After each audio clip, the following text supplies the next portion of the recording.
Hoje, na classe de jovens, estudaremos a lição de número 5, que tem como título A Realidade Bíblica da Santificação. Os nossos objetivos são, em primeiro lugar, enfatizar a santidade de Deus. O Pai é santo, o Filho é santo e o Espírito também é santo.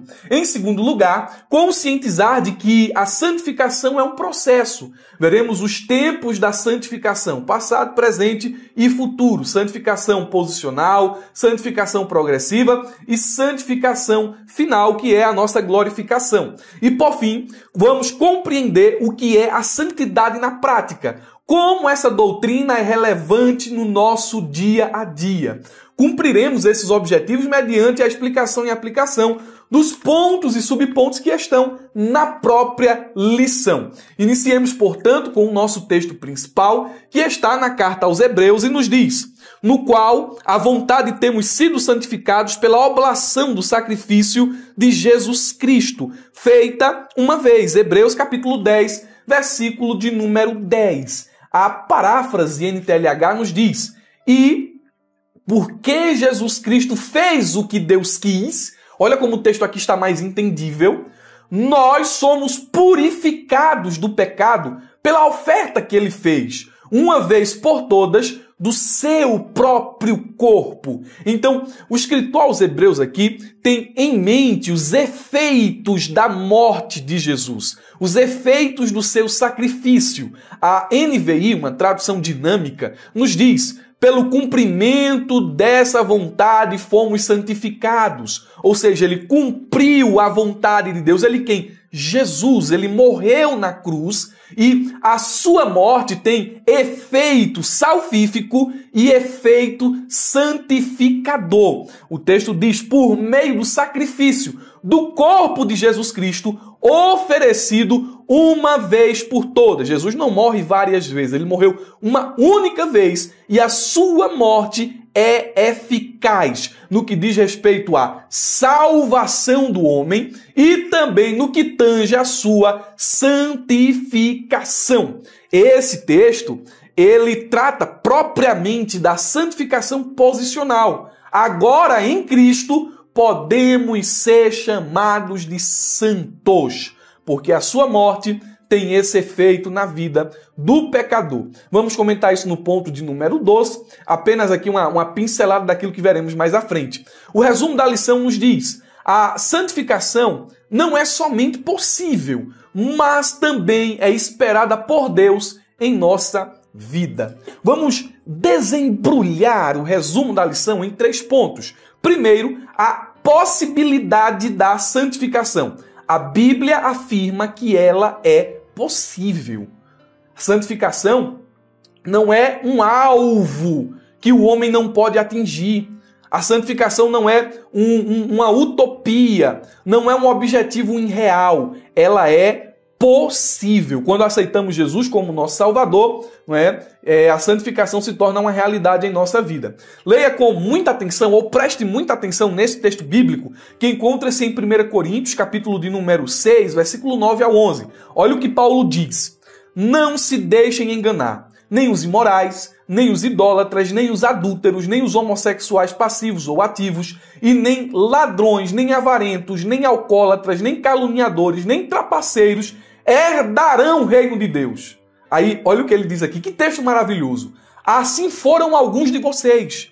Então, muitos dos coríntios eram homens que incorriam nos pecados mencionados, imorais, homossexuais, adúlteros, ladrões, avarentos. Assim foram, houve uma mudança.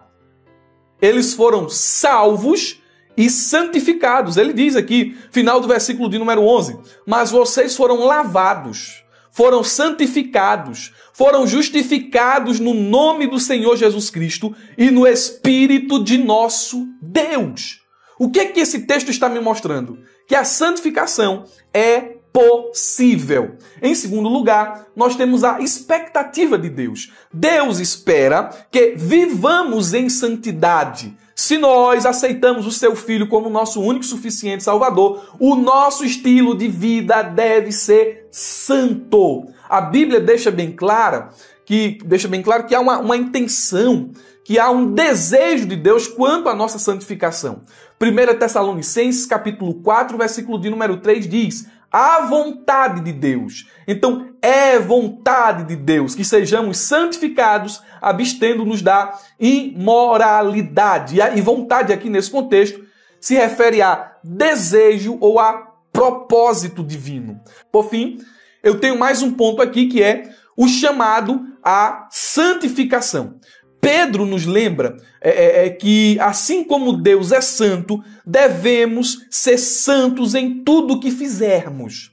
Então, lendo o nosso resumo da lição, nós temos a possibilidade da santificação, ela é possível. Nós temos a expectativa de Deus e dentro das Escrituras nós encontramos uma convocação, um chamado para a santificação. Vamos ao nosso primeiro ponto, mas antes eu quero pedir aos irmãos que estão me assistindo por meio do YouTube que não passem por esse vídeo sem deixar o like. Deixa o like aí, ativa o sininho para receber as notificações e aqui embaixo nos comentários coloca qualquer coisa. Amém, glória a Deus, aleluia. Nossas aulas de jovens aqui no YouTube ainda alcançam um número pequeno de pessoas em relação ou comparada às aulas de adultos. E é com sua ajuda que essa aula vai chegar a mais pessoas. Como, irmão Murilo, você pode compartilhar, você pode curtir e pode comentar. Nós deixamos aos irmãos aqui, de forma gratuita, aqui embaixo, na descrição do vídeo, um link azul, onde você fará o download do material que eu estou utilizando como subsídio para você ministrar a sua aula em classe. Isso aqui é gratuito, certo? Os irmãos que estão me assistindo por meio da plataforma da Ferramenta BD, meu abraço mais que especial. Dentro da plataforma da ferramenta, semanalmente, nós subimos materiais que são exclusivos dos alunos assinantes. Aqui embaixo, para quem está me assistindo pela plataforma da ferramenta, tem dinâmica para a aula não ficar monótona, tem materiais, recursos audiovisuais, como slide profissional, fluxograma, infográfico, temos cursos de capacitação. E além de todos esses recursos, nós temos material de marketing, divulgação. Tudo isso temos dentro da plataforma da Ferramenta BD e o link está aqui embaixo. Se você não é aluno assinante, não perca tempo. Clique e conheça a ferramenta. Ponto de número 1, a santidade de Deus. Esse é o nosso ponto de partida. Nós vamos entender que a doutrina bíblica da santidade está fundamentada em quem o Deus Trino é. E Ele é santo. A lição, em seu subponto 1, nos diz: Deus é santo. E o texto diz: o primeiro motivo pelo qual os cristãos ensinam e buscam a santidade é porque o Deus que eles servem é santo. A santidade de Deus quer dizer que ele é separado do pecado e dedicado a manter em alto sua honra. Esta definição aqui, ela é retirada da teologia sistemática do Wayne Grudem. E ela contém tanto uma qualidade relacional, separação. Qual é a relação de Deus com o pecado? Ele é completamente separado. Ele não tem nenhuma amizade, nenhum laço com o pecado. Ele é santo. E essa definição também contém uma qualidade moral. Ou seja, ele é separado do pecado, isto é, de todo o mal. Deus não tem nenhuma ligação com o mal. Ele é voltado ao bem, ele é voltado à sua honra, à sua glória. Olhando e pesquisando no software bíblico Logos que eu tenho aqui, eu encontrei essa definição que achei maravilhosa. Eu vou ler e é importante que você assista a pré-aula e também leia o subsídio, utilize o subsídio, porque algumas definições que estão aqui no subsídio são explicadas aqui na pré-aula. Como esta. Olha só, quando a Escritura chama Deus de santo, ou quando chama as pessoas individuais da deidade de santas, como frequentemente o faz, nós temos aqui vários textos, a palavra significa tudo a respeito de Deus, que o coloca separado de nós e faz dele objeto de nossa reverência, adoração e temor. Não há santo como o Senhor. Os homens são chamados para ser santos, mas não há santo como o Senhor. A santidade de Deus é exclusiva. Ninguém é santo como Ele é santo. E preste atenção, porque eu achei isso aqui maravilhoso. Ela, esse atributo, a santidade, cobre todos os aspectos de sua grandeza transcendente e perfeição moral. E assim é um atributo de todos os seus atributos. Que coisa interessante! A santidade é um atributo de todos os seus atributos. Deus é amor, não é? E Ele ama de forma santa. Deus é justo e Ele exerce a justiça de forma santa. Deus é onipotente. Ele exerce o seu poder sem limites de forma santa. Então é o atributo dos atributos. Esse atributo, né, ele modela, ele adjetiva todos os demais atributos de Deus. Servimos a um Deus que é santo.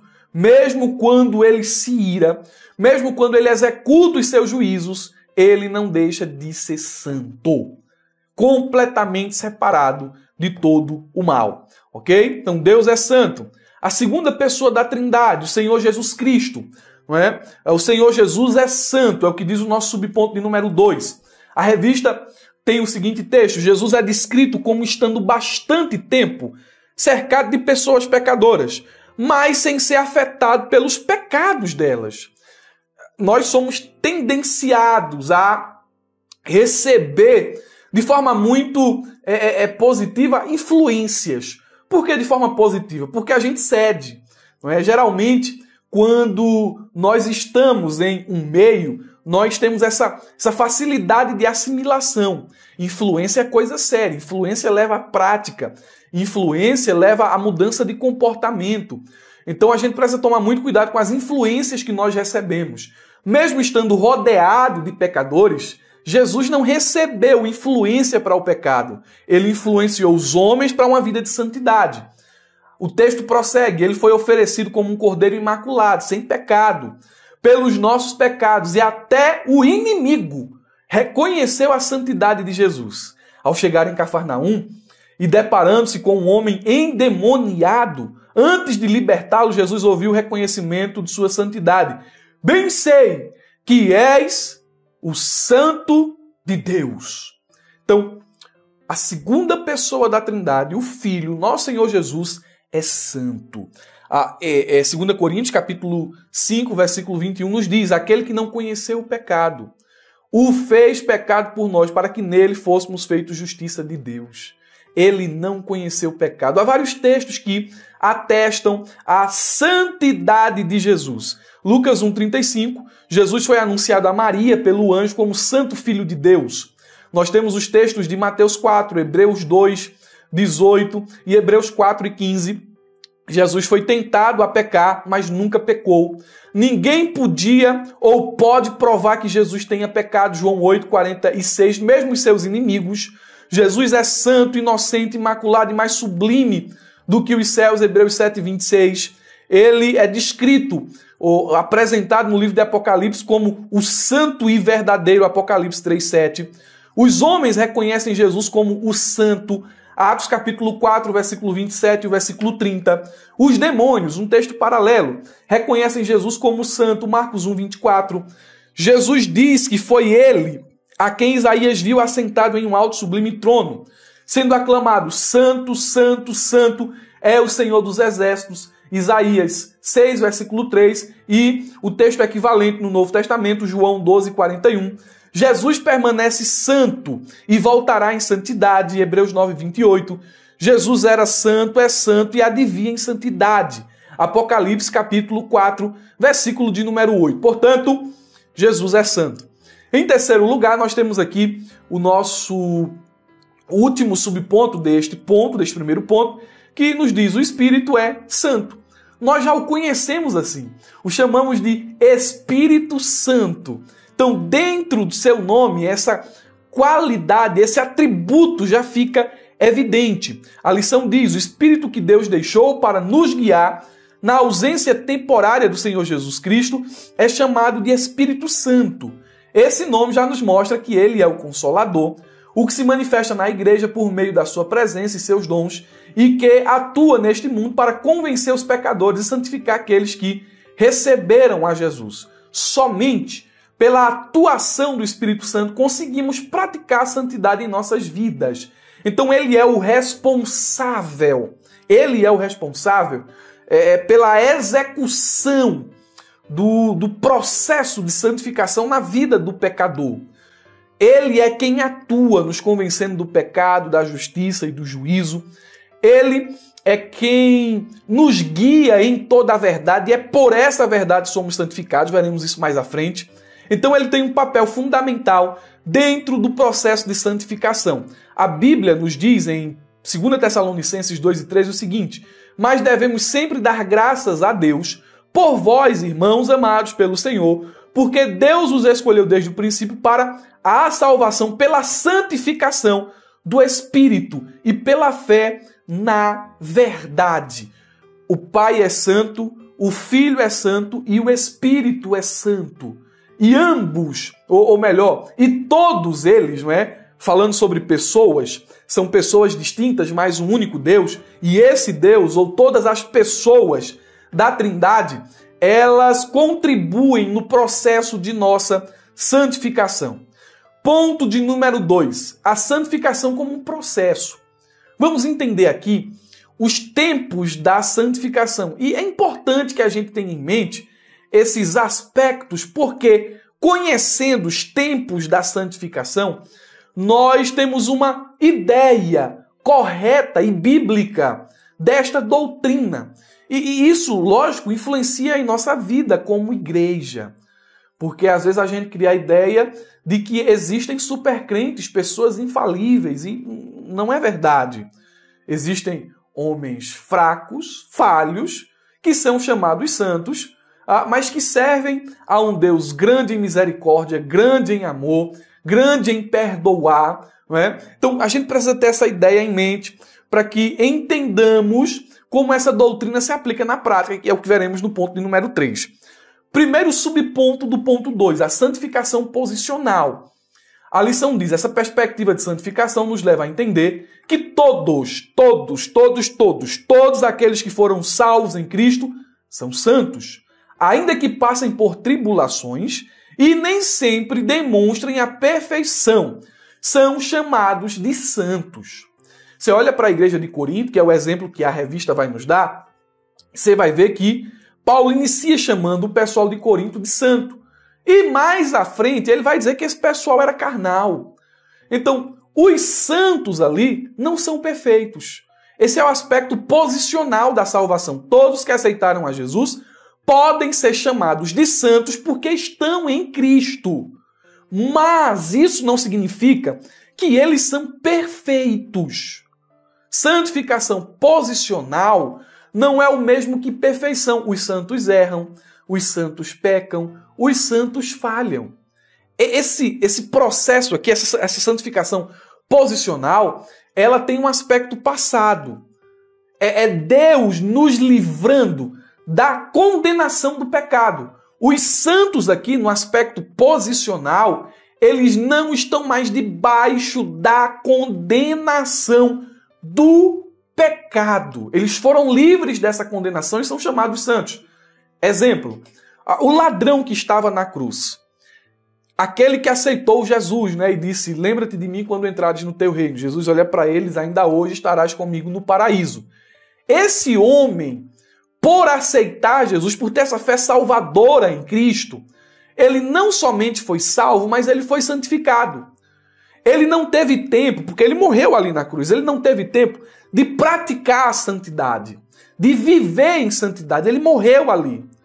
Mas ele foi santificado no aspecto posicional. Ele foi livre da condenação do pecado, ainda que não tenha sido livre da condenação de morte e de cruz. Ele morreu na cruz, mas ele morreu como santo e, portanto, foi recebido nas mansões celestiais. Então, é o aspecto posicional, o aspecto passado. Em segundo lugar, nós temos a santificação progressiva, é o nosso segundo ponto. A santificação posicional, preste atenção, ela é um marco dramático na vida de qualquer pessoa, porque ela acontece no momento da conversão, no momento em que você recebe fé, você tem convicção do seu pecado, você se arrepende, você confessa, e você se converte, nesse momento, acontece a santificação posicional, acontece a justificação e acontece o perdão dos nossos pecados. E agora, não é? Depois que a gente nasce de novo, nós somos bebês na fé. Nós precisamos crescer, nós precisamos amadurecer, nós precisamos desenvolver. E esse processo de maturidade, de desenvolvimento, se chama santificação progressiva. Dia a dia, nós estamos nos santificando, nos tornando mais parecidos com Jesus. De maneira que o progresso da santificação, ele deve ser contínuo, não pode parar. Ele deve estar sempre acontecendo se estamos seguindo Jesus. Certo?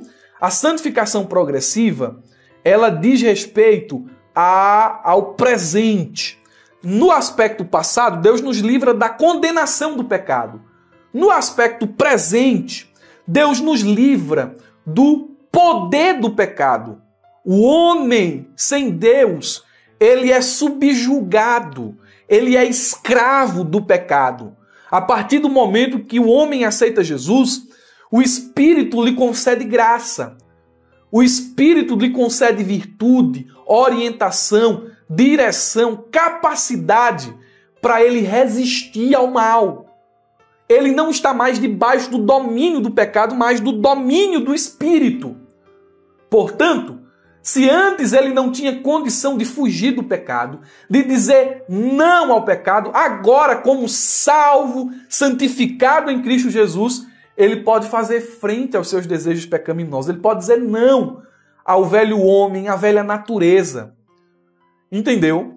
Então, nesse aspecto progressivo, o homem vai lutando contra o pecado todos os dias, com o auxílio do Espírito Santo. Ele agora anda em espírito, ele vive no espírito. E ele não cumpre as concupiscências da carne. Pelo contrário, ele obedece à palavra de Deus. Santificação progressiva, aspecto presente. Terceiro subponto. Temos aí a santificação perfeita ou final. E aqui, não é? Aqui nós temos a nossa santificação definitiva. E ela é um mistério que transcende a nossa compreensão. A Bíblia revela que após o fim dos tempos, aliás, por ocasião do arrebatamento, nós experimentaremos essa transformação gloriosa. Nós adentraremos nessa realidade porque receberemos um corpo transformado, não mais sujeito ao pecado. Eu coloquei aqui, após o fim dos tempos, porque em um momento da história, quando o temporal dará lugar à eternidade, quando o tempo deixar de existir e tudo que existir seja a eternidade, os salvos em Jesus estarão para sempre livres da presença do pecado. Isso aqui é fantástico. Nós aguardamos esse dia. E se chama santificação perfeita e final. Não alcançamos essa perfeição aqui nesta vida, porque mesmo no processo contínuo de santificação, temos altos e baixos. Mas um dia, nós receberemos um corpo glorioso, transformado, não mais sujeito à corrupção, tanto no aspecto da degeneração física, como da degeneração espiritual. Isso é fantástico. No aspecto passado, fomos salvos da condenação do pecado. No aspecto presente, do poder. No aspecto futuro, seremos salvos da presença do pecado. Glória a Jesus por isso. Glória a Deus por isso. Eu penso que a doutrina da santificação esteja ficando clara aí em sua mente. Ponto de número 3. A santidade na prática. Presta atenção, subponto 1 nos diz a santidade na vida diária. Como essa doutrina afeta a nossa vida de modo direto. A lição diz, o desejo do Senhor é que sejamos santos, interagindo com o ambiente que nos cerca. Afinal, somos sal da terra e luz do mundo. Dentro da lição, eu encontrei aqui, lendo esse subponto, que nós devemos ser santos no trabalho, na faculdade, na família, no namoro e no casamento, na forma de vestir e nas amizades. Como ser santo no trabalho? Sendo honesto e íntegro, em todas as nossas atividades profissionais, seja como empregado ou como patrão. Nós devemos tratar os nossos colegas com amor e respeito. Mesmo que a gente seja o empregador ou que sejamos o empregado. Devemos ser honestos, íntegros. Isso revelará uma vida de santidade. Na faculdade, nós devemos estudar com dedicação. Devemos buscar a excelência. Devemos ser um exemplo de ética e de integridade acadêmica. Tanto no lado do corpo docente, se estivermos nele, ou do lado do corpo discente. Devemos ser exemplo na nossa forma de ensino, devemos ser exemplo na nossa postura, devemos ser exemplo nas nossas relações e devemos ser exemplo na execução das nossas atividades, seja como professor no ministrar o ensino e seja no aluno como alguém que está ali para aprender. Devemos ser exemplos. Com relação à família, independente se pai, mãe, filho, neta, avô, avó, por aí vai. Nós devemos amar e honrá-los. Vê só, no ambiente familiar, essas duas palavras devem ganhar importância destacada. Perdão pela redundância, mas amor e honra devem acompanhar, modelar o nosso comportamento. Ainda sobre o ambiente familiar, paciência e compreensão. Isso vai revelar que você serve a um Deus diferente, que você serve a um Deus santo, um Deus amoroso. Dentro do namoro. Isso aqui é mais especificamente para os jovens. A gente deve manter, ou os relacionamentos devem ser mantidos puros e respeitosos. Então, se você está namorando dentro do relacionamento, você deve priorizar o diálogo e a comunicação, em vez de priorizar a lascívia, em vez de priorizar Vocês sabem o que eu estou falando aqui, não é? Então, nesse momento do relacionamento, priorize o diálogo e a comunicação. Não estou dizendo que não pode beijar, não estou dizendo que não pode dar um abraço, mas isso deve ser conduzido de forma pura. Na forma de vestir. Quem foi que disse a você que roupa não é teologia? Roupa é teologia. Porque a Bíblia nos orienta a se vestir de forma modesta, a se vestir de forma decorosa. Então, escolha roupas que não causem tropeço aos outros. E lembre-se que a aparência, a sua aparência, reflete o seu coração. Dentro das questões das amizades, escolha amigos que compartilhem seus valores e seus princípios. Seja um amigo leal, seja um amigo compreensível. Ore por discernimento para a escolha de suas amizades. Observando aqui esses princípios bem objetivos e resumidos, você vai conseguir aplicar a santidade na sua prática diária. Você não precisa se isolar. Aliás, o isolamento não quer dizer nada. Não é porque você luta contra a carne, o mundo e o diabo. Então, se você se isola, isso não quer dizer que você não vai pecar. Você peca mesmo estando isolado, mesmo estando sozinho, mesmo estando trancado em um quarto. Então, o isolamento, a vida solitária, isso não é sinônimo de santidade. Onde você está, você tem que ser sal e luz. Subponto de número 2. Somos santificados pela palavra. Olha o que a revista diz. O Senhor Jesus sabia da importância da santificação e também do preço que se paga para que o crente tenha uma vida de santidade. Por isso ele orou: santifica-os na verdade, a tua palavra é a verdade. Essa expressão, não é? Santifica-os pela verdade, ou santifica-os na verdade, significa que os discípulos deveriam ser imersos nas verdades de Deus, ou que essa verdade de Deus deveria ser recebida como um agente de mudança na vida deles. O Dwight Lynd Moody, eu acho que eu tenho até na capa de minha Bíblia aqui, não sei onde foi que eu deixei ela. Deixei ali, eu estava dando uma folheada nela. Ele escreveu, eu escrevi também na capa da minha Bíblia.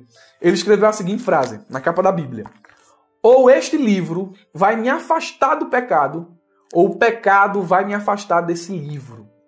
Então, se Deus nos deu a sua palavra e ela é a verdade, ela deve ser a nossa bússola. Ela deve ser a nossa regra de fé e prática. Devemos ser guiados por ela, pela revelação inspirada de Deus. E guiados por ela, nos afastaremos do pecado. Subponto 3, a santidade nos conduz para o céu. A lição diz: se cremos na vida eterna, devemos também crer que um dia estaremos diante de Deus para ouvir: bem está, servo bom e fiel. Sobre o pouco foste fiel, sobre o muito te colocarei. Entra no gozo do teu Senhor. Precisamos nos acostumar com a santidade como um elemento que nos levará para a glória e sem a qual ninguém verá o Senhor. Hebreus 12, versículo 14. Nós não somos salvos pela santificação. Entendeu? Seguir a paz com todos, a santificação, sem a qual ninguém verá o Senhor. Então, a santidade é um elemento indispensável para a salvação. Não. Como assim, irmão Murilo? Porque se a salvação é pela vida de santidade, então ela logo é pelas obras. Nós não somos salvos pelas obras, somos salvos pela graça, mediante a fé. Entendeu? A santificação é um desdobramento da salvação. Esse texto aqui, aos Hebreus, está nos ensinando que a salvação, a santificação, é um resultado da salvação. O texto deve ser entendido da seguinte maneira: se uma pessoa que se diz crente, ela se diz crente, mas nunca viveu uma vida de santidade em momento algum de sua vida, essa pessoa não verá o Senhor. Então ela diz que é santa, mas ela não vive em santidade. Ela diz que é salva, mas ela não vive em santidade. Ela nunca foi salva. Ela não verá o Senhor porque não andou em santidade. Ou melhor, não porque não andou em santidade, mas porque pela falta constante de santidade, essa pessoa demonstrou que nunca teve fé salvadora.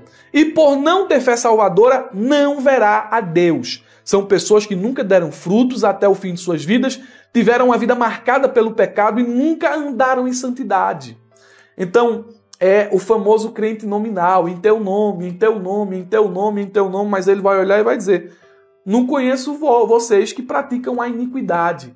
A santificação não é um requisito para a salvação, mas ela é uma evidência da salvação. Quero concluir a lição aqui com 7 razões para viver em santidade. Preste atenção, 7 razões à luz do Novo Testamento para se viver em santidade. E esta é a nossa conclusão. Primeira razão: devemos ser santos porque a voz de Deus nas Escrituras Sagradas assim nos ordena. 1 de Pedro 1,15. Mas assim como é santo aquele que os chamou, sejam santos vocês também em tudo o que fizerem.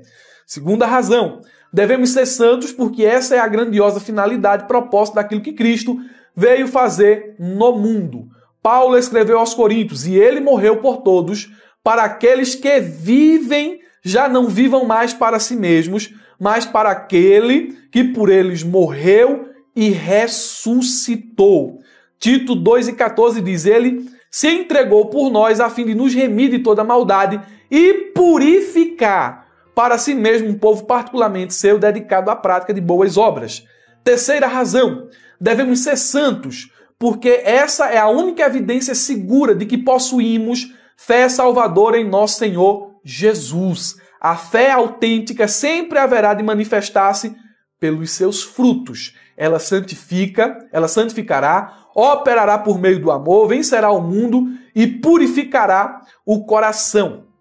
Em quarto lugar, a quarta razão: devemos ser santos porque essa é a única prova de que amamos o Senhor Jesus Cristo com sinceridade. João 14:21 diz: aqueles que aceitam meus mandamentos e lhes obedecem, esses são santos. Mas esses que obedecem os mandamentos são os que me amam, é o que o texto diz. Quinta razão: devemos ser santos por ser essa a única evidência segura de que somos verdadeiros filhos de Deus. A tradução NVT, em Romanos 8,14, nos diz: porque todos que são guiados pelo Espírito de Deus são filhos de Deus. Sexta razão: devemos ser santos por ser essa a maneira mais provável de fazer o bem. Mateus 5,16. Assim brilha a luz de vocês diante dos homens, para que vejam as suas boas obras e glorifiquem o Pai de vocês que está nos céus. E por último, devemos ser santos, porque sem santidade na terra, nunca estaremos preparados para desfrutar o céu. O céu é um lugar santo, o Senhor do céu é um ser santo, os anjos são criaturas santas, a santidade está estampada em tudo que existe no céu. O livro do Apocalipse expressa 21 e 27, capítulo 21, versículo 27. Nela jamais entrará algo impuro, nem ninguém que pratique o que é vergonhoso ou enganoso, mas unicamente aqueles cujos nomes estão escritos no livro da vida do Cordeiro. Não é? A santificação é uma realidade bíblica, é uma doutrina que acha amparo nas Escrituras. Espero que essa pré-aula e esse subsídio lhe sirvam para os fins de uma aula excelente na Escola Bíblica Dominical. Desejo a todos um ótimo fim de semana, desejo a todos uma ótima aula na Escola Bíblica Dominical e, olhe para mim, não se esqueça, abra a jaula.